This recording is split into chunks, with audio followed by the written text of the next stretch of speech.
Assalamualaikum warahmatullahi wabarakatuh. Perkenalkan, nama saya Zikra Bilisna Fauzia dari kelas 10 ADP 3. Saya akan menjelaskan materi sejarah tentang G30 SPKI.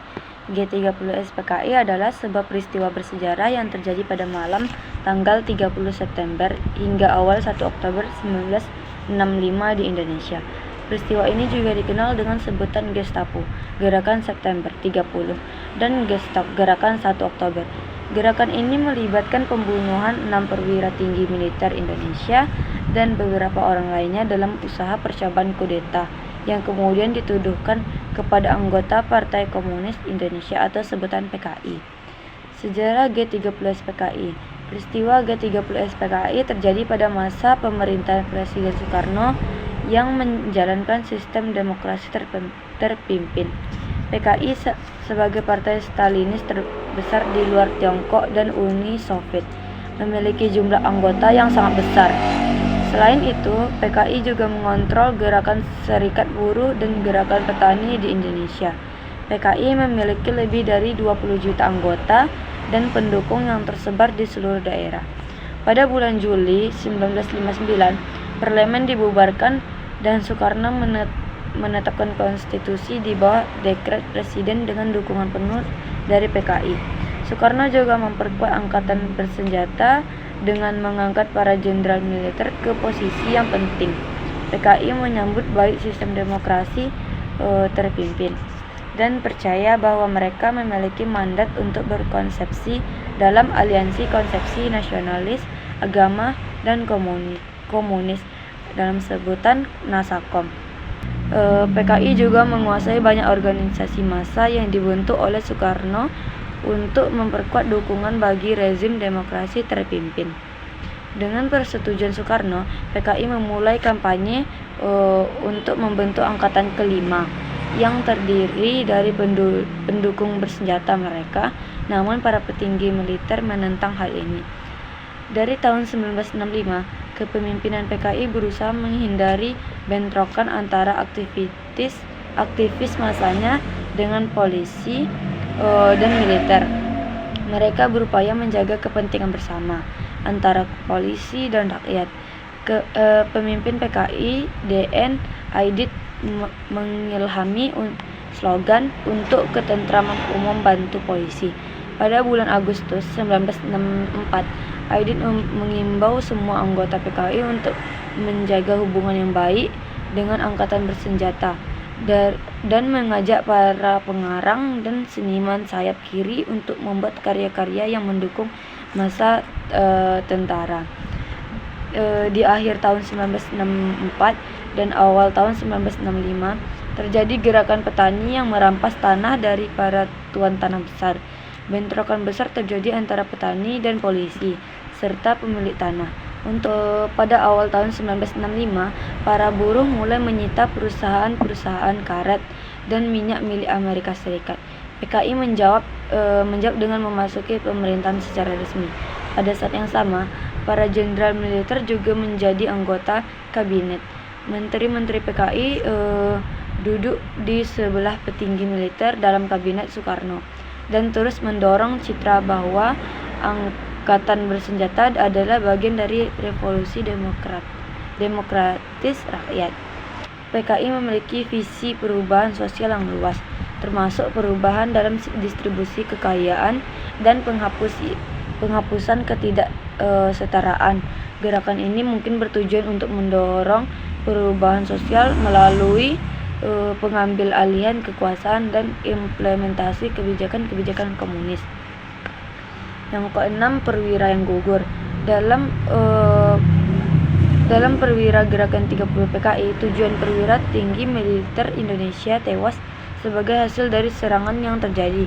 Para perwira yang gugur yaitu Letnan Jenderal Anumerta Ahmad Yani, Mayor Jenderal Raden Sueprapto. Yang ketiga, Mayor Jenderal Mas Tirtodarmo Haryono. Yang keempat, Mayor Jenderal Siswondo Parman.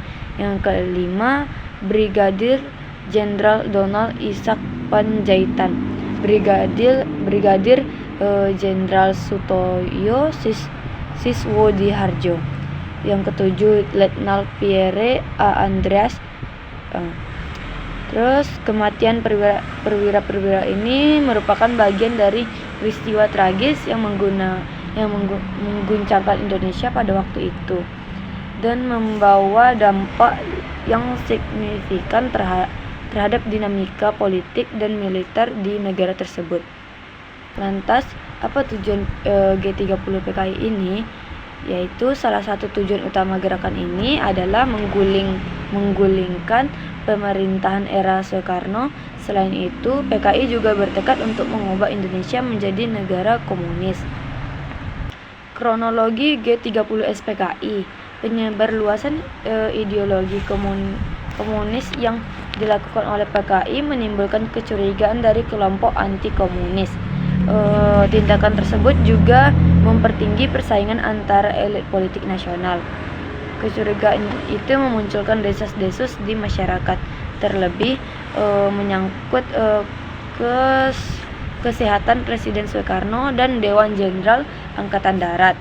Di tengah kecurigaan tersebut, Letnan Kolonel Untung, Komandan Batalion Aikawal Resimen Cakrabirawa, yakni pasukan khusus pengawal presiden, memimpin sekelompok pasukan dalam melakukan aksi bersenjata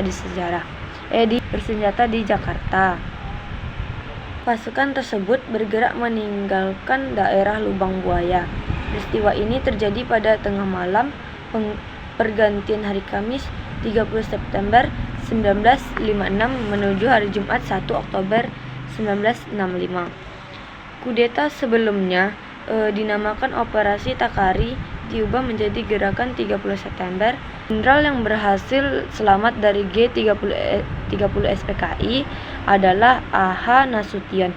Namun putrinya yang bernama Ade Irma Suryani Nasution tidak bisa diselamatkan.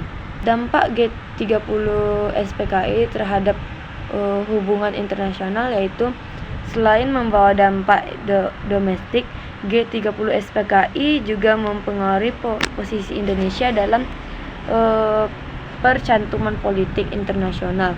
Sebelum peristiwa ini, Indonesia dikenal sebagai negara yang cukup dekat dengan blok komunis, termasuk Tiongkok dan Uni Soviet. Namun, setelah G30 SPKI dan naiknya Soeharto, Indonesia beralih mendekat ke negara-negara barat, terutama Amerika Serikat dan sekutunya. Perubahan kebijakan luar negeri ini membawa dampak besar terhadap hubungan internasional Indonesia. Orde Baru lebih fokus pada pembangunan ekonomi yang didukung oleh bantuan luar negeri, terutama dari negara-negara kapitalis. Hal ini berbeda jauh dengan kebijakan sebelumnya. Di bawah Soekarno yang lebih condong pada politik non-blok dan aliansi dengan negara-negara sosialis. Warisan G30 SPKI dalam politik Indonesia. Peristiwa G30 SPKI meninggalkan jejak mendalam dalam politik Indonesia hingga saat ini. Narasi anti komunis tetap menjadi bagian penting dari wacana politik nasional.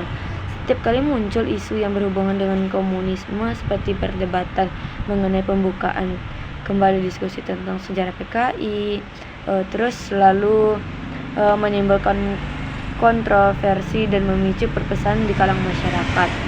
Selain itu, trauma peristiwa ini juga mempengaruhi pola pikir dan tindakan politik yang hidup di bawah Orde Baru. Kebijakan represi terhadap oposisi, kontrol ketat terhadap media, serta monopoli narasi sejarah adalah warisan dari peristiwa G30 SPKI yang masih terasa dampaknya hingga saat ini atau hingga sekarang. Kesimpulan yang bisa saya ambil yaitu G30 SPKI yaitu peristiwa yang memiliki dampak besar terhadap sejarah politik, sosial, dan budaya Indonesia. Pengaruhnya tidak hanya dirasakan oleh generasi yang hidup pada masa itu, tetapi juga oleh generasi selanjutnya. Sebagai salah satu titik balik dalam sejarah Indonesia, penting bagi kita untuk terus mempelajari dan memahami peristiwa ini secara mendalam, agar kita bisa mengambil pelajaran berharga darinya dan menjaga persatuan bangsa di masa depan. Segitu dulu materi dari saya. Assalamualaikum warahmatullahi wabarakatuh.